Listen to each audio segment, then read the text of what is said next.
Salut, bienvenue sur la chaîne et bienvenue dans ce book haul unboxing du mois de février. Alors si vous me suivez sur Instagram, vous le savez certainement, j'ai décidé de n'acheter aucun livre pendant ce mois de février afin d'essayer de faire baisser ma palle. Seulement je ne contrôle pas les réceptions de services de presse et j'ai été très gâtée ce mois-ci. Du coup je vous montre tout ça aujourd'hui en vidéo.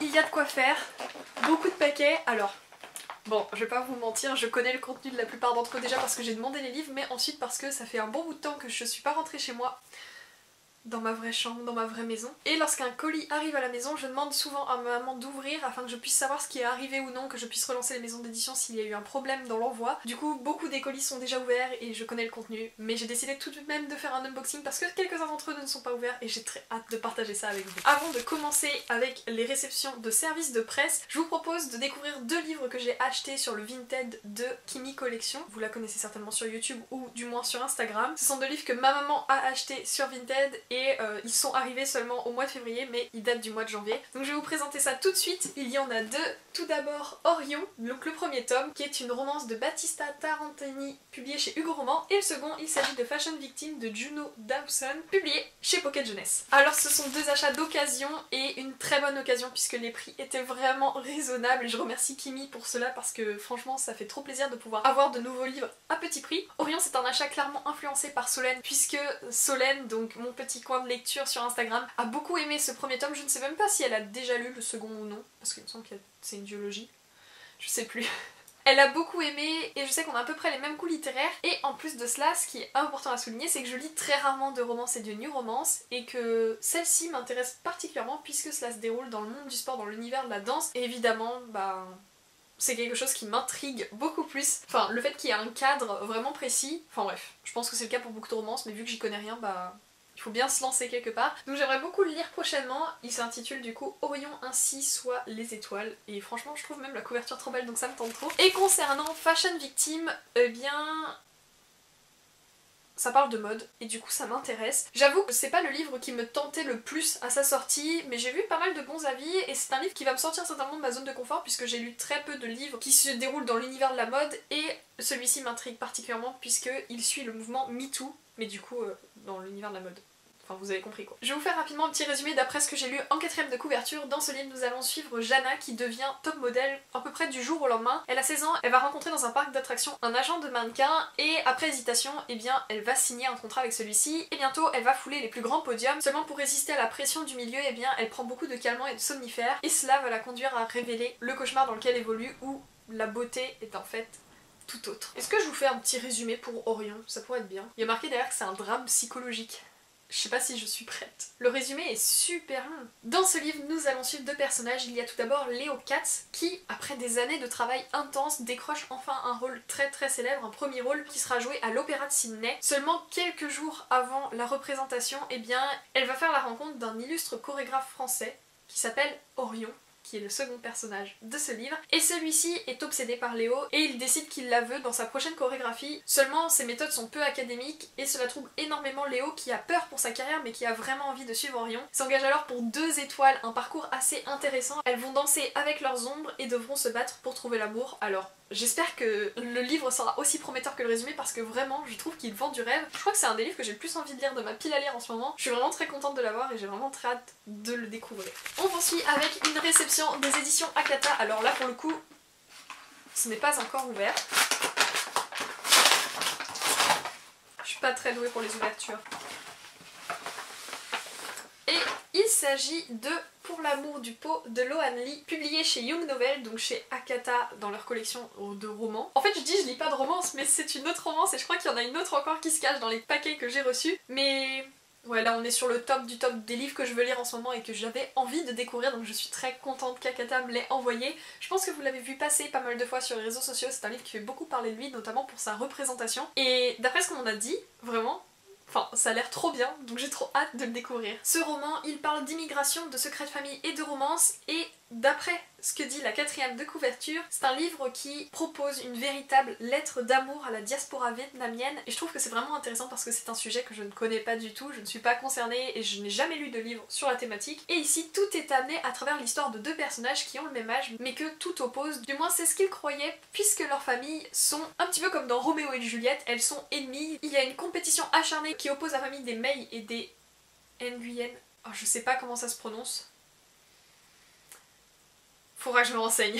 Et Lin et Bao, donc ce sont les deux personnages que l'on va suivre, eh bien ils ont toujours eu pour habitude de s'éviter à cause de ces conflits qu'il y a entre les deux familles. D'ailleurs c'est un conflit qui dépasse une simple rivalité entre familles puisque ça semble prendre cœur dans les origines de blessures beaucoup plus profondes. Et Lin et Bao, eh bien un jour par chance ils vont être amenés à travailler ensemble et ils vont découvrir qu'ils pourraient être amis, voire même bien plus. Et c'est à partir de ce moment-là qu'ils vont devoir se poser les questions et jongler entre les désirs que leur impose leur famille et ceux qu'ils souhaitent réellement. Je trouve que le synopsis du livre, ce que présente...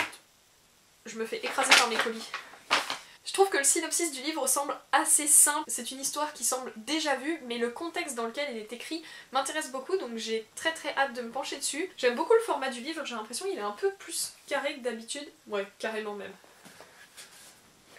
Enfin bref, il a l'air absolument trop bien, l'illustration est trop belle, genre... On dirait vraiment une édition anglophone, et je trouve ça vraiment plus beau. Enfin... 12 seconds later. Oh, attendez, mais j'avais pas vu, mais dans l'emballage... Attendez. Non c'est bon, il n'y a rien d'autre. Dans l'emballage, il y a une fiche plastifiée intitulée Recettes pour cuisiner un beau pot thaï. Pour célébrer la sortie de l'amour du pot, Loan Lee vous offre sa propre recette pour cuisiner un beau pot thaï. Une soupe de nouilles vietnamiennes avec de la viande et du bœuf cuit à point. Mais il va falloir que je fasse ça. La fiche est trop belle en plus. Prochaine réception, elle me vient des éditions Gallimard Jeunesse. Alors, je sais déjà ce que ça contient, mais faisons durer un peu le suspense. Le livre que j'ai reçu, il s'agit de Et pourtant nous sommes vivants de Sarah Milano, du coup publié aux éditions Gallimard Jeunesse. Je me souviens le résumé de ce livre quand il m'a été proposé dans la lettre d'information aux partenaires, et bien il m'avait énormément tenté et j'ai l'impression que ça fait une éternité que j'ai pris connaissance de son existence, enfin de cette prochaine parution qui est déjà parue du coup, je crois. Oui, 10 février. Et du coup, enfin... J'ai trop hâte de lire, ça a fait monter la tension en moi, donc parfait que je l'ai enfin entre mes mains. J'ai envie de lire tous mes livres, c'est terrible. C'est terrible. Mais en même temps c'est une bonne chose. Alors ce livre ça sera clairement pas une lecture facile puisque Et pourquoi nous sommes vivants traite de la résilience suite à un drame qui est survenu dans un festival, celui d'Amberside, où l'impensable s'est produit. Nous allons suivre 5 adolescents qui vont témoigner, tous les 5 ils ont survécu à cette nuit où lors d'un feu d'artifice des terroristes ont tiré dans la foule. Tous les 5 au cours de cette nuit tragique, eh bien ils vont s'aider, se croiser, se perdre, se retrouver et surtout continuer à vivre, vivre de nouveau et survivre. Je pense que c'est une lecture qui va être plutôt bouleversante, mais c'est une lecture qui m'intéresse vraiment beaucoup. Elle a l'air de se lire très rapidement, mais je pense que ça va être très impactant. Donc je pense que c'est un livre qui sera rapidement lu. J'aime beaucoup la couverture, j'aime beaucoup le travail éditorial, donc très hâte de voir ce qu'il en est. Repartons sur une note plus gaie avec un colis qui m'a été envoyé par les éditions Hachette Roman.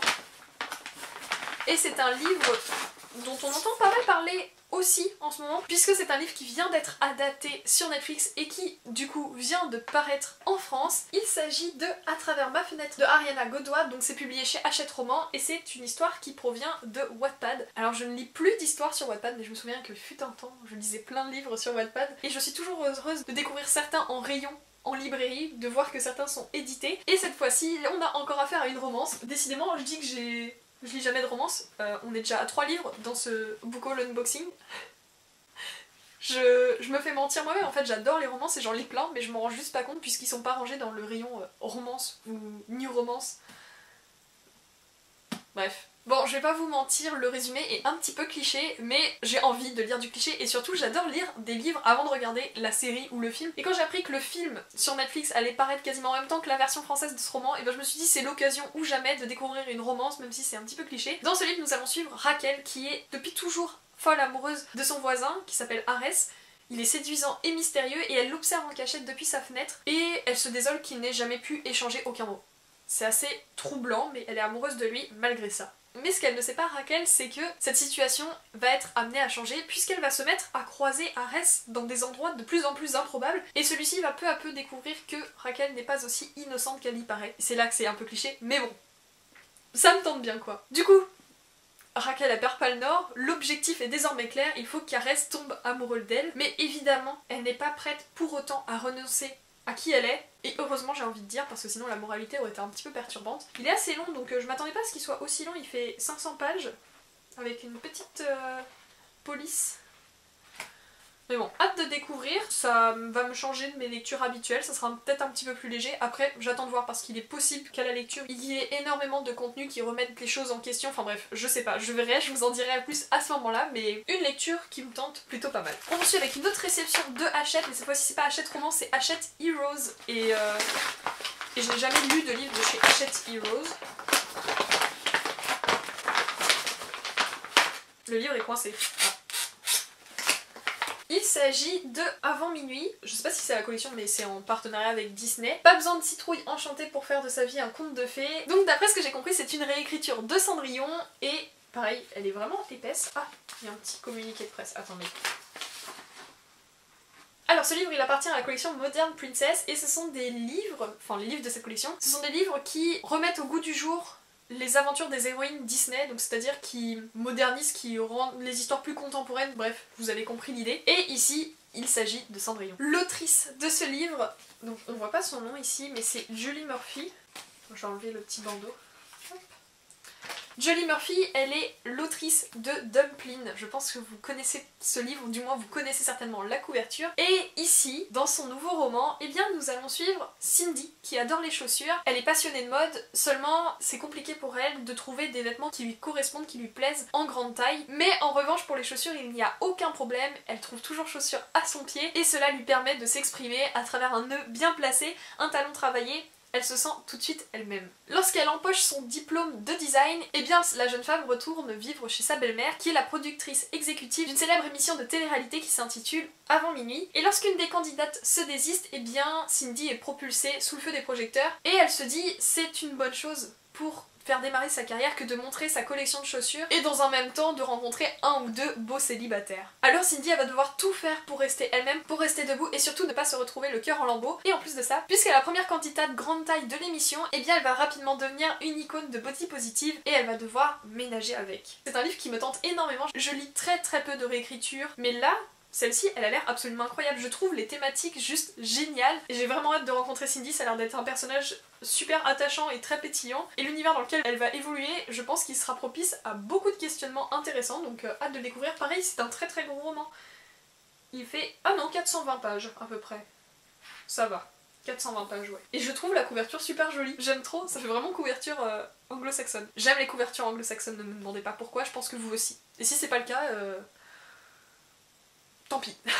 Ma prochaine réception est un petit peu particulière puisque ce sont deux livres que j'ai demandé à une maison d'édition, deux livres offerts pour l'année qui débute, puisque j'ai rejoint le cercle des partenaires de Flammarion Jeunesse et du coup j'ai eu la chance de me voir proposer de choisir deux livres de leur collection pour débuter ce partenariat et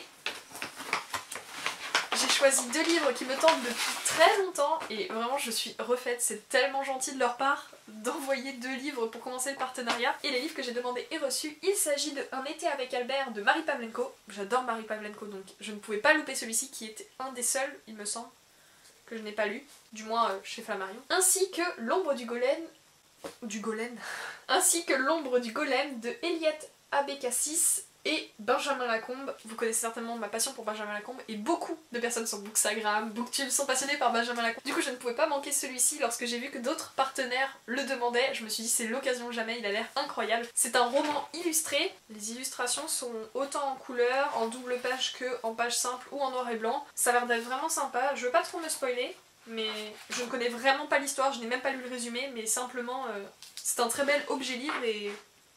Waouh, regardez. Alors là on voit pas, mais il y a un gaufrage du coup du profil du golem. Et sous la couverture c'est une carte du ciel. Waouh, mais c'est trop beau. Je suis fan, j'adore. Concernant le résumé, il n'y a pas de résumé, il y a écrit « J'avais assez de souvenirs et de questions et l'envie grandissante de retourner voir ce fameux golem, cette créature incroyable, invention du plus grand génie de Prague. » Voilà, j'ai trop hâte de le lire. Bien évidemment, je vous en reparlerai très rapidement parce que là, franchement... il est trop beau.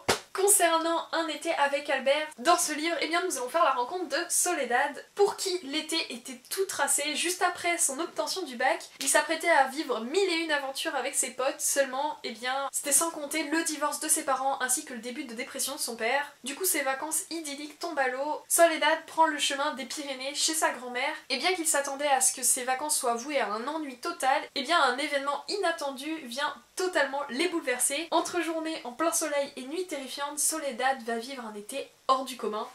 Voilà, il m'en fallait pas plus, c'est un tout petit roman, donc raison de plus pour me plonger dedans. Il fait 200 pages et il a l'air vraiment sympa. Il y a une citation aussi en 4ème de couverture qui dit « Je l'aime ma mamie, je l'adore même ». Mais faut avouer, dans le classement international des vacances de folie furieuse, elle se situe assez loin derrière le camping entre potes et les amours de vacances au bord de l'océan. Je veux bien croire Soledad, ça vend pas spécialement du rêve, mais j'ai hâte de voir quel est cet événement bouleversant qui va chambouler ses vacances. En plus j'ai une confiance aveugle dans la plume de Marie Pavlenko, je n'ai été déçue ni par Je suis ton soleil, ni par Un petit oiseau, ni par Et le désert disparaîtra. Ça m'étonnerait que je sois déçue par celui-ci. On poursuit cet unboxing avec un livre qui est déjà unboxé par ma maman. Je ne sais pas où est l'emballage, du coup je l'ai pas mis dedans, il est comme ça. Libre comme l'air. Ce livre est un livre auto-édité, j'en lis très peu, j'en présente très peu sur la chaîne, mais celui-ci, vous l'avez déjà vu passer dans ma vidéo Les meilleures lectures de vos booktubeurs préférés, un truc comme ça, je ne sais plus comment j'ai intitulé la vidéo, je vous la mettrai dans le petit, mais c'est la vidéo dans laquelle j'ai convié pas mal de youtubeurs littéraires à partager leur coup de cœur de l'année 2020, et Amy avait partagé un livre auto-édité qui m'avait tapé à l'œil, et bien évidemment je me suis tournée vers l'autrice et je m'étais rendu compte qu'elle avait envoyé un message il y a de ça plus d'1 an, que je n'avais pas vu. Il n'était pas ouvert le message, mais pourtant Instagram me disait que j'avais plus de message à ouvrir, donc c'est effrayant. Si vous m'avez envoyé un message un jour et que j'ai jamais répondu, relancez-moi, vous êtes peut-être dans le même cas que l'autrice de Iris, Quand tombent les lucioles, donc de D.L. Amibal, et c'est un premier livre, un livre 1, d'une saga. J'ai très hâte de le découvrir, c'est du fantasy fantastique, et d'après ce qu'a dit Amy, l'univers est incroyable, donc j'ai hâte de le découvrir. Le résumé n'annonce rien d'extraordinaire, en tout cas rien que je n'ai pas déjà vu, mais la plume semble être assez particulière et sympa. Dans ce livre, nous allons suivre Liam, qui, à 15 ans, n'aspire qu'à une seule chose, rencontrer des ados qui puissent le comprendre. Seulement juste avant la rentrée, son grand-père, il lui remet une émeraude qui va lui donner accès à des capacités extraordinaires, mais plutôt inquiétantes. Et avec elle, de nouveaux amis excentriques vont faire leur apparition et vont lui apprendre à se servir de ses dons. Malgré le fait que Liam les apprécie et les aime tous, eh bien il se pose des questions parce que tous semblent avoir un passé assez ténébreux, assez inquiétant et caché surtout de douloureux secrets. Le garçon ignore que sa vie est tissée de mensonges et est sur le point de basculer lorsqu'une créature terrifiante qui est détenue dans les sous-sols d'un des plus grands complexes scientifiques, eh bien va sortir, va venir pour lui, pour le retrouver.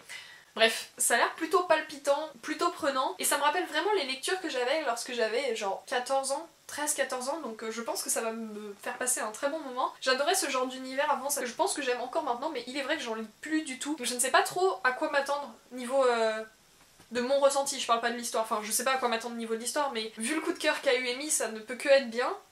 Mais j'ai peur de mon ressenti, j'ai peur de la façon dont comment je vais apprécier le livre. Bref, très hâte de le découvrir. En plus le livre est dédicacé par l'autrice et j'ai un magnifique marque-page. Je vous en reparle très vite. Mais je suis contente de me lancer pour une fois dans un auto-édité parce que je reçois beaucoup de messages pour des auto-édités, beaucoup de mails, mais je ne peux pas répondre à tout le monde et surtout je ne peux pas accepter tous les livres parce que je suis déjà débordée par les livres édités que je reçois. Donc bon, compliqué de dire non, mais parfois on est un peu obligé. Encore 2 colis, on approche de la fin. Le premier, il me vient des éditions Albin Michel.